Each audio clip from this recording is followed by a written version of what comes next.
지난 11월이 감사의 달이었다면 저는 그렇게 준비하며 또 명명하는데요. 올 12월은 성탄의 달.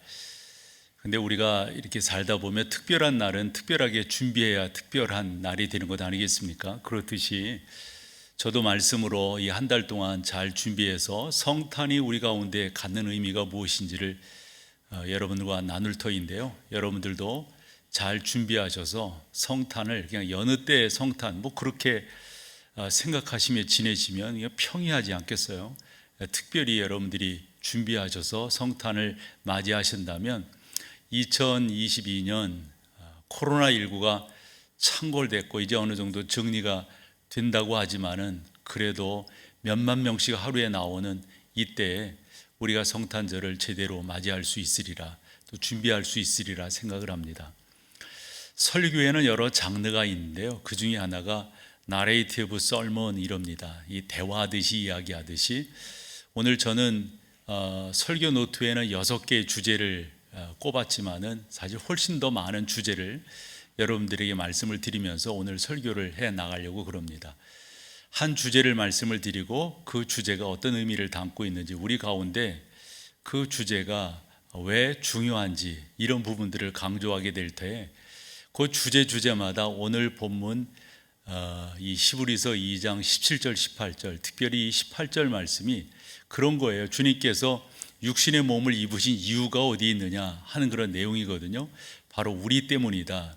바로 우리 때문에 이런 일들을 우리 주님은 행하셨고 경험하셨고 또한 체험하셨다.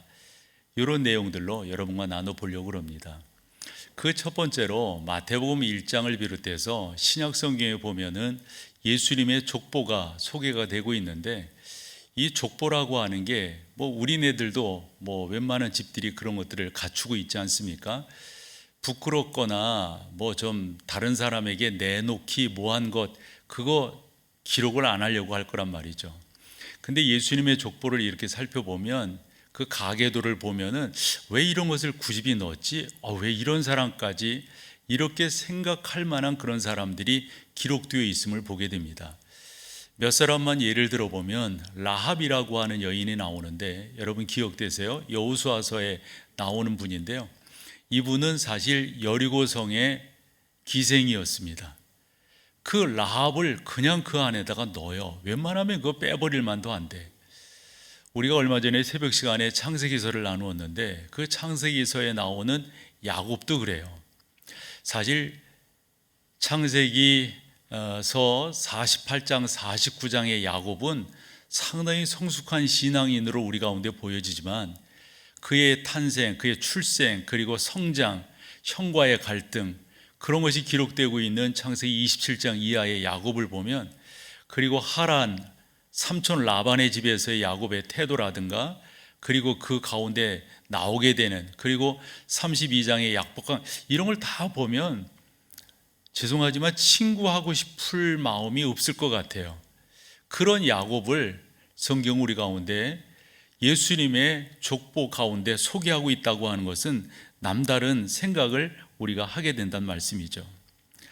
그래서 우리가 이 족보를 이렇게 살펴보면 참 이런 부분들은 빼려고 하지 않았을까, 이런 생각들을 해보는데, 예수님의 족보는 그런 것들을 다 소개하고 있어요.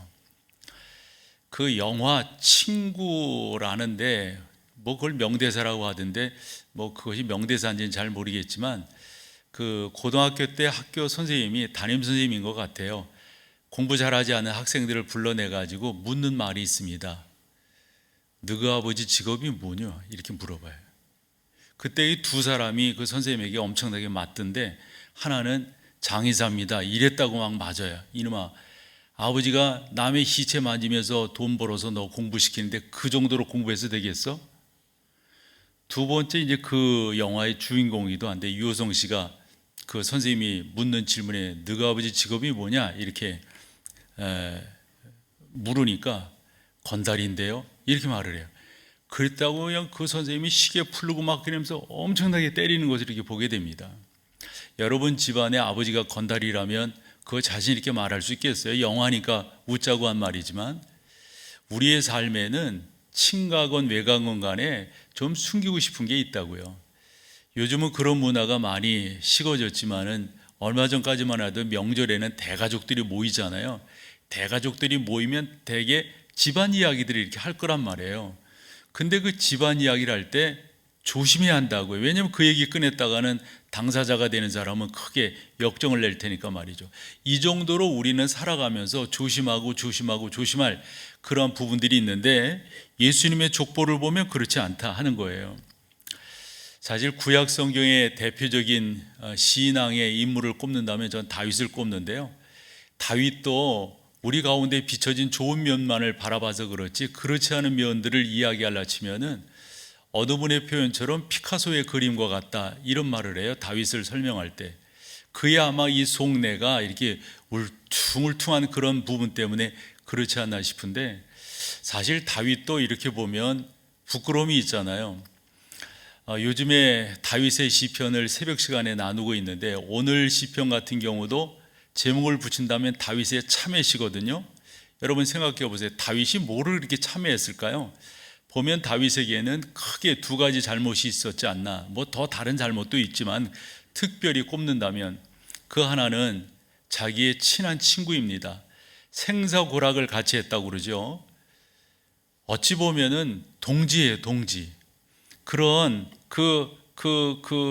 자기 정치적이고 또 나름대로 모든 삶에 함께했던 그러한 친구의 아내를 그렇게 뺏는다는 게 그게 가능한 거예요? 그렇지 않다고요. 참, 그러면서 이 다윗의 삶을 살펴보면 사무엘하 24장에서 그가 인구를 헤아리는 그러한 면들을 보게 되는데, 그 인구를 헤아릴 때도 보면은 참 자기가 잘난 걸 그렇게 자랑하는 거거든요. 그런 가운데서 하나님의 진노를 받게 되는 그런 모습들을 우리가 볼 수가 있다는 말씀이죠. 중요한 것은 여러분, 우리도 살아가면서 이런 부분들을 좀 제외하고 싶을 터인데, 예수님은 그렇게 하지 아니하시고 그 모든 것들을 다 솔직히 보여주셨다. 이유가 어디에 있을까요? 이유가 오늘 본문에 그 이유가 나와 있습니다.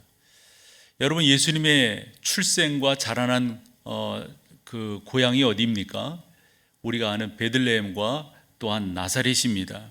이 베들레헴과 나사렛은 지금이야 뭐 위험을 무릅쓰고 우리가 그곳에 가지만, 사진에서 보여지듯이 예루살렘에서 베들레헴까지 가는 데는 말 그대로 척박하기 그지없는 땅이에요.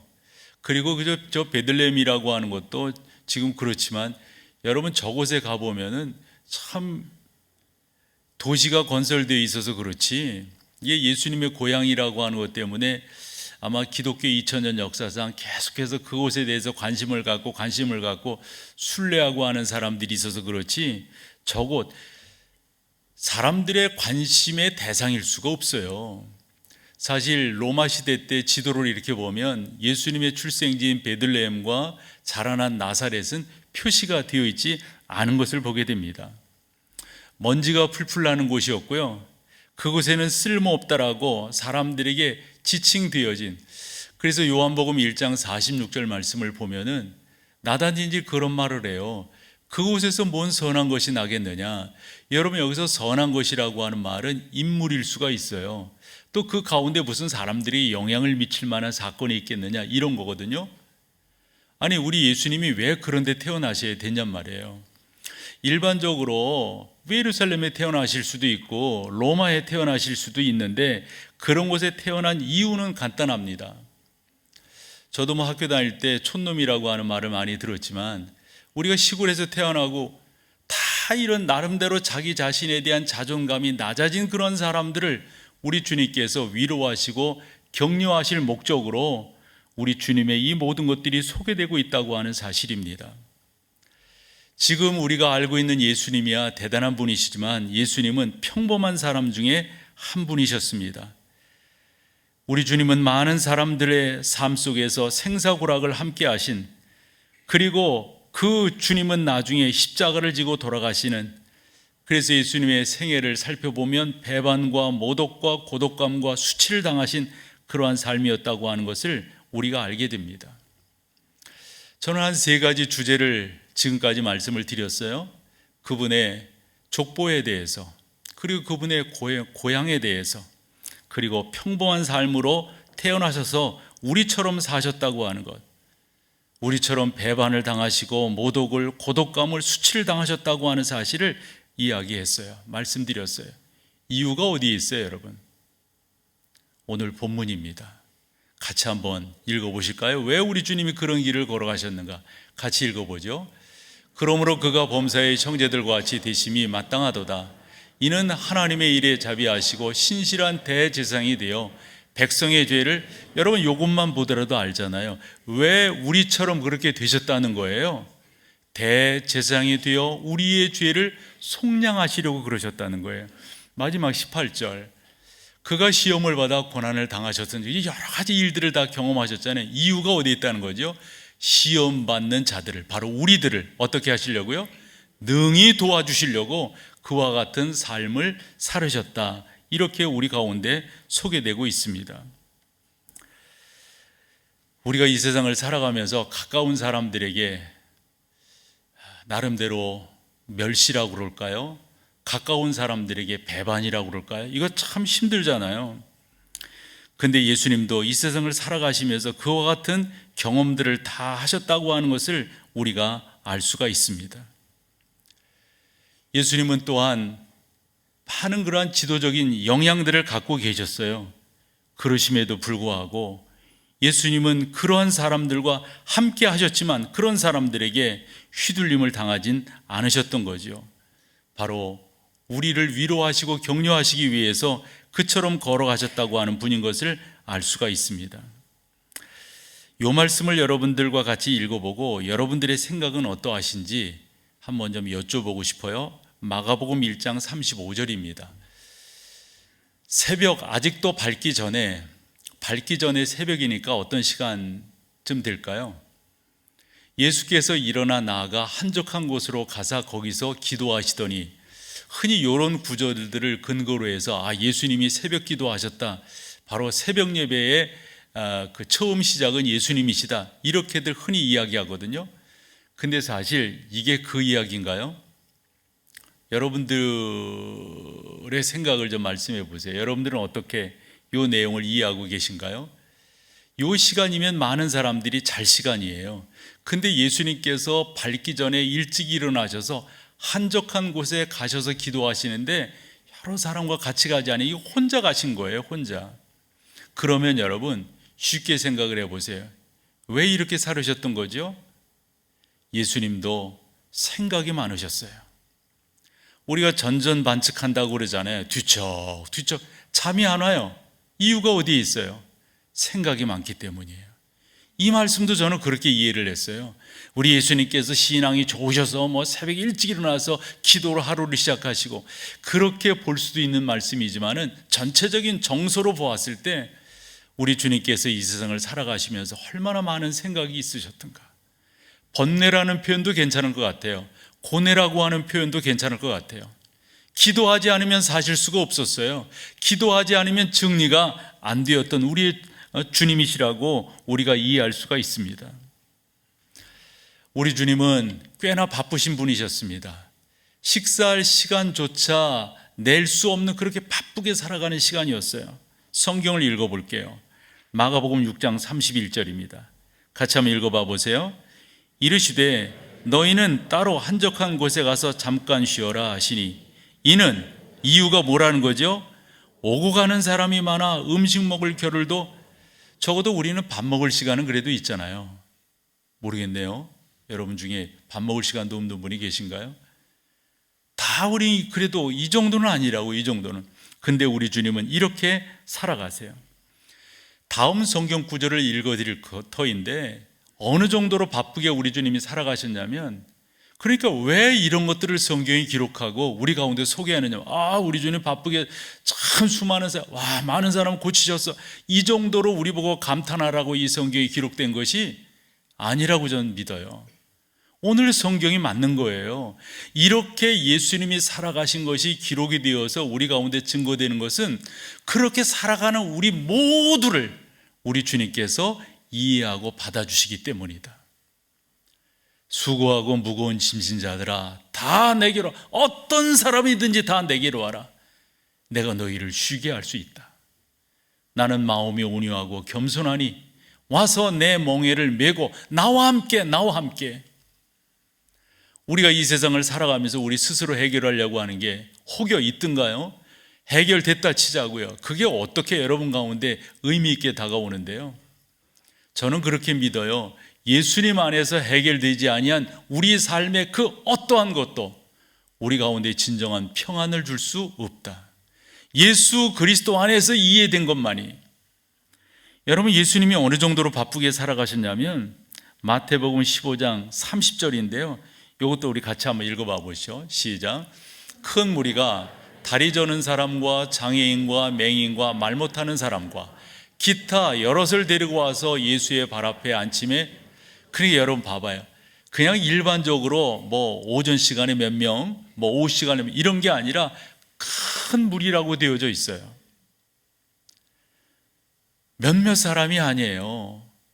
쉴 시간, 식사하실 시간도 없어요. 그래서 제자들도 그러기 때문에 내가 요 일을 하고 있어요. 너희들은 딴 데로 가서 좀 쉬도록 해라 라고 말씀할 수밖에 없었어요. 게다가 사람들을 이렇게 만나는데, 이 목사도 보면은 사람들을 만나는 어떤 자리라고 우리가 볼 수가 있잖아요. 그런데 누구를 만나느냐, 어떤 사람을 만나느냐, 좋은 사람들 이렇게 만나면, 또 행복하게 이렇게 만나면, 대개 목사를 찾아오는 분들은 힘든 분들이세요. 그래서 보면은, 그래서 이게 힘들다고요. 성경 구절은 그대로 놔두시는데 제가 이런 생각을 해봐요.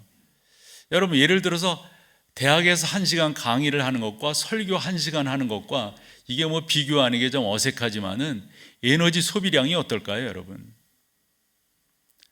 저는 이게 하늘과 땅이라고 생각해요. 저도 강의를 해보고 이렇게 와서 설교도 해보고 이러지만요, 이게 차이점이요, 이게 엄청나다고요. 특별히 목사의 설교라고 하는 것은 이 너무 다양한 사람들을 한 방향으로 같은 아멘을 하게끔 이끌어 간다고 하는 게 이게 보통 어려운 일이 아니거든요. 그런데 우리 주님에겐 얼마나 다양한 사람들이 모이는지 몰라요. 여러분, 큰 무리가, 근데 그 사람들은 다리 저는 사람, 장애인, 맹인, 말 못하는 사람, 더 성경이 표현하기가 뭐였든지 기타 여럿을 데리고 왔대요. 별별 사람을 다 데리고 왔다는 거죠. 그래서 우리 주님 발 앞에 앉혀주시니까 주께서 고쳐주시는데, 그 사람들은 또 고쳐달라고 얼마나 자기의 삶이 안타까웠으면. 우리말에 감정이입이라고 하는 말이 있죠. 상대방의 그런 것이. 그래서 요즘은 뭐 그런 감정이입이 저 같은 경우는 더 잘 돼가지고 그런 거 보고도 눈물 날 때가 있고, 그런 거 보고도 그렇구나 이게 나이 들어가는 증거인지 몰라도 하여튼 그런 경우가 많아요. 근데 이 감정이입이라고 하는 것을 제가 이렇게 설명해 볼 수 있는데, 꽤 오래전에 한 프로그램을 진행할 때 그 프로그램 화요일 날 코너가 뭐였었냐면, 힘들고 어려운 사람을 출연하게 하고 생방송으로 진행되면서 이분을 도와달라고 이분의 통장 계좌를 열어놓고 이렇게끔 하는 그러한 프로그램을 진행한 적이 있어요. 다 어려운 분들이에요. 뭐 경제적으로, 뭐 사정, 뭐 건강. 그래서 제가 이런 생각도 해봐도, 이렇게 어려운 사람, 이렇게 사는 사람, 이런 사람도 있구나. 근데 제가 그 프로그램을 진행하고 나면 한 2, 3일은 되게 힘들더라고요. 이 어려운 사람에 대한 그것이 저한테 이입이 돼 있어가지고 한 2, 3일은 힘들더라고요.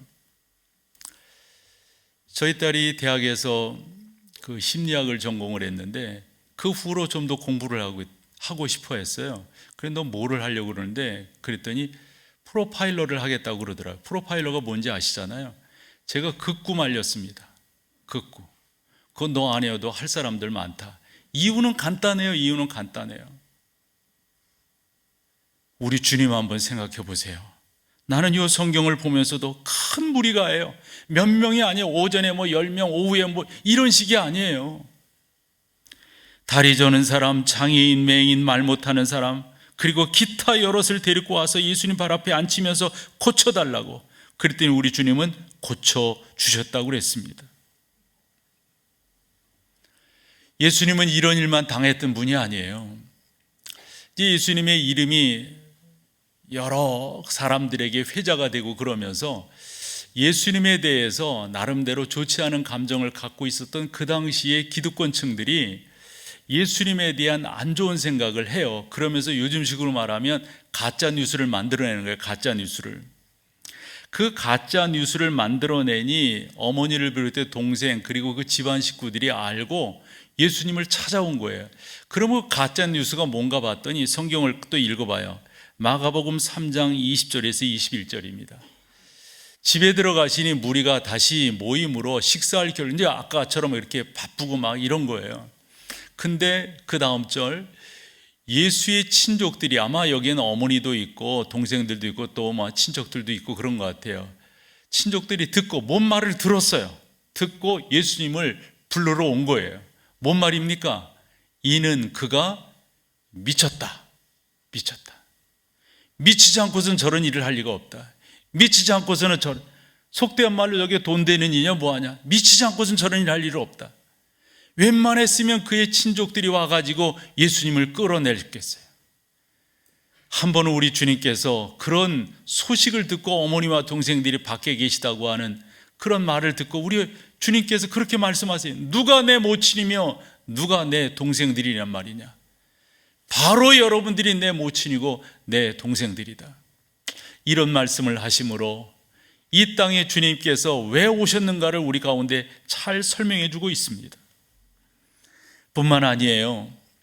우리가 살아가면서 오해를 받을 때가 있잖아요. 아닌 것이 긴 것처럼 막 이렇게 이야기 될 때, 그때 뭐 뒤집어 볼 수도 없고, 아니 호주머니 같으면 그렇게 보이겠지만 이게 어떻게 사람의 마음을, 우리 주님이 바로 그런 오해를 받으셨습니다. 마태복음 11장 19절입니다. 어떤 오해인가 한번 봐보세요. 인자가 와서 먹고 마시며 말하기를, 이제 사람이 다 먹고 마시는 거 아니에요. 특별히 예수님의 사역은 사람들을 만나는 것이니까. 근데 뭐라고 사람들이 말을 하냐면 먹기를 탐하고 포도주를 즐기는 사람이요 그랬어요. 이 먹기를 탐한다라고 하는 것은 밝힌다라는 말이에요. 먹는 거 모르겠어요. 저는 뭐 제일 추접한 게 먹는 거 밝히는 거 아닐까 싶어요. 그렇게 또 사람들이 그렇게 요즘 시기로 말하면 네이밍을 해가지고 아주 그렇게 아주 탐하는 자다, 막 그 밝히는 자다. 얼마나 게다가 여러분 포도주를 즐긴다고 하는 저 표현은 되게 온화한 표현이에요. 알코올 중독자다는 거예요. 알코올 중독자. 예수님을 향해서 사람들이 그렇게 그러면서 또 무슨 헛소문을 또 퍼뜨리냐면 세리와 죄인의 친구로다. 여기서 세리와 죄인이라고 하는 것은 그 당시 일반적인 이스라엘 사람들이 제일 싫어하는 그룹이에요. 세리는 요세푸스의 설명처럼 헌대에 앉아서 피고름을 빨아먹는 팔이라고 그 당시 사람들은 생각을 했어요. 그런 사람과 예수님이 가까이 지내시는 거예요. 죄인은 누굽니까? 그 당시 사람들이 죄 있다고 지칭한 그 사람들을 우리 주님께서 감싸 안는 거예요. 같이 해주시는 거예요. 이유가 어디 있습니까, 여러분? 혹여 여러분 가운데 옆에 사람들로부터, 그렇지 못한 사람들로부터 여러분 비난받으시거나 오해받으시거나 그거 힘든 거 아니에요, 여러분? 그런 사람들도 우리 주님은 다 내게로 오라. 내가 너를 충분히 이해한다. 내가 너를 받아주겠다. 그런 의미로 성경이 기록하고 있다 하는 겁니다. 마태복음 26장 59절을 보면 그 거짓 소문을 만들어내는 데가 어디인지를 성경이 말씀하고 있습니다. 대제사장들과 온 공회가, 이걸 한마디로 말하면 사내들인 공회입니다. 사내들인 공회가 예수를 죽이려고 그를 칠 뭐죠? 거짓 증거를 찾으며 그랬어요. 되려 만들어내는 거예요. 만들어내. 우리 주님께서 빌라도 법정에서 여러분 그 어려운 판결을 받을 때 사내들인 공회가 어떤 일을 했습니까? 거짓 증인을 내세워서 그가 그렇게 말을 했다고, 그가 그런 사람이라고. 우리 주님은 이런 저런 일들을 다 겪으셨습니다. 이유가 어디 있습니까? 다시 한번 히브리서 2장 18절을 읽어보겠습니다. 다시 한번 읽죠. 시작.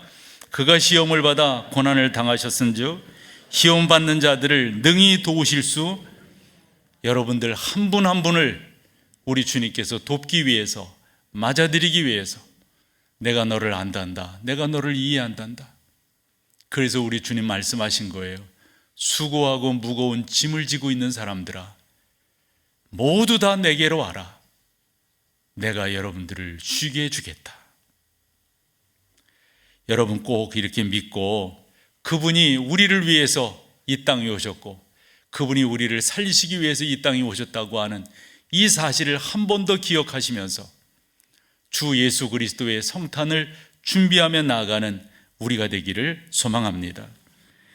우리 한국 초대교회 때 성탄절을 어떻게 지켰는가 몇 가지로 소개를 해보면, 개신교의 첫 선교사라고 알려진 고종의 주치이기도 했던 알렌이 그가 도착한 해인 1884년 12월 26일자 쓴 일기에 이렇게 설명을 합니다. 한국에서 지낸 첫 번째 성탄절이라고 하면서, 어제는 성탄절이었습니다. 판이는 나에게 성탄 선물로 멋진 수 넣은 공단 모자와 비단 케이스에 넣은 공단 넥타이 2개를 주었습니다. 모두 그녀 손수 만들어 간직하고 있던 것이었습니다. 나는 그녀를 위하여 일본 요코하마의 멋진 실크 실내복 한 벌을 15달러에 샀지만 많은 외국 우편물들과 함께 선물할 것들을 이번 정변이 발생했을 때 잃어버렸습니다. 여기서 이번 정변이라고 하는 것은 1884년에 있었던 갑신정변을 말합니다. 그 갑신정변은 이제 우리나라가 그때만 하더라도 조선이었고 러시아 쪽, 또 청나라 쪽, 일본 쪽, 또 미국 쪽 이렇게 서로, 그래서 사색 당파로 더 힘들어하고 막 그랬던 때 아니겠어요? 그때 갑신정변이라고 하는 게 김옥균, 박용호, 서재필 이런 개화당파가 청나라에 의지하고 살려고 하는 그 당시에 명성황후를 기점으로 하는 그 세력에 대해서 반기를 들게 돼요. 이런 일로 말미암아 이 알렌 선교사가 요코하마에 준비했던 그 물건을 받지 못하게 되었다 이겁니다. 근데 그 정변에 누가 큰 부상을 입게 되냐면 이 민영익이라고 하는 사람이 큰 부상을 입게 됩니다. 그래서 이 민영익을 알렌이 이제 주치의니까 고쳐주는데, 그 대가로 뭐를 받냐면 비단자수와 고려자기를 받게 됩니다. 그러면서 자기가 성탄절 첫 번째를 이 조선 땅에서 그렇게 보냈노라고 설명하고 있습니다. 평양 지역에서 사역하던 노블이라고 하는 선교사 부인이 이런 식의 그 일기를 또 남겼어요. 성탄과 새해가 다가왔다가 지나갔다. 나는 성탄 전야에 부인들을 우리 집에 초대했는데 부인 30명이 그들의 아이들을 데리고 왔다. 우리는 기도하고 노래하고 성탄절에 대해서 이야기했다. 그리고 나서 과자와 사탕, 밤으로 그들을 대접했다. 성탄절 아침 우리는 예배당에서 예배를 드렸다. 한국인들은 발부둥 밑둥치까지 그대로 둔 장식하지 아니한 나무를 하는, 그래서 크리스마스 트리 만들기 위해서 예전에 이렇게 벼옥을 했는데 아마 뿌리째 뽑아왔던 것 같아요. 힘이 좋았는지. 사람들이 북적거렸다. 두 방이 사람들로 가득 차 바닥에 앉기도 하고 뒤에 서기도 하여 할 수 있는 한 앞으로 좀 나와서 앉아달라고 말을 했다. 우리 작은 예배당에 약 200명가량이 왔다. 아더씨가 성탄절 설교를 한 후 김창식 씨 부인이 이야기하고 나서 아마 이건 기도한 것 같아요. 재빨리 선물을 나누어 주었다. 그들은 그때까지는 상당히 질서를 지켰다. 그들은 그날 아침 상당히 즐거워하는 것 같았다. 아더씨의 한국어 구사도 상당히 자유로운 것 같았다라는 일기를 남긴 것을 보게 됩니다. 그래서 우리나라 초기 때 성탄절 이 행사들을 이렇게 보면 모여서 예배하고 성탄절이 어떤 의미를 담고 있는지 설교라든가 설명을 통해서 이야기한 다음에 꼭 빼놓지 않는 게 선물을 주고받았어요. 선물을. 그리고 우리 어릴 때도 보면 다른 때는 없어도 성탄절 때는 새벽송 돌고 나왔을 때 교인들이 주구한가 그런 거 모으고 뭐 또 준비하고 이래서 봉지에다 담아서 성탄절 선물 받은 기억이 있으신 거죠? 네? 아마 나이 들었다는 증거예요, 그거. 이랬어요. 꼭 성탄절 때는 선물을 이렇게 주고받아요. 이유가 어디 있을까요, 여러분? 이게 서양 사람들이 전해준 그런 성탄절의 풍속 가운데서 우리에게도 전해진 건데, 성탄절 선물을 주고받는 데는 어떤 이유가 있을까요? 이러한 이유를 영적인 의미를 담아서 했다고 봐요. 주 예수 그리스도가 하나님이 우리에게 주신 선물이다. 그래서 우리 또한 우리의 사람들에게, 믿는 지체들에게 선물을 주면서 주 예수 그리스도가 우리의 선물로 오신 것을 서로 자랑하는 거예요. 서로 간증하는 거예요. 서로 감사하는 거예요. 여기에 성탄절 의미가 있어요. 기억되실지요? 지금은 뭐 저희 교회도 그런 것들을 안 하지만은 예전에 보면 이렇게 종탑이 있으면 종탑에서 이렇게 쭉 내려뜨려서 전등불을 켰었어요. 저 어릴 때도 그렇게 했었고요. 그리고 뭐 제가 교육전사하고 뭐 이러면 가정에서 그런 거 막 그 추운 날씨에 그 종탑에 올라가서 줄 내려뜨려 가지고 그 매든 그 기억들이 다 있어요. 그게 우리나라 초기 때부터 있었어요. 그 내용을 하나 여러분들에게 읽어드리면 25일 이날은 우리 구세주의 탄신이다. 오전 10시에 교중 형제와 자매들이 다 기쁘고 감사한 마음으로 새 예배당에 모여 찬미 기도하고 아펜젤로 목사가 10여 년 전에 전도한 논설을 다시, 그러니까 아펜젤로 목사가 준비한 10여 년 전에 설교문이 있었는데 아마 그것을 그대로 읽었던 것 같아요. 읽은 이유를 그 당시 대한 그리스도인 회보 1897년 12월 29일자 신문에 그렇게 이야기했어요.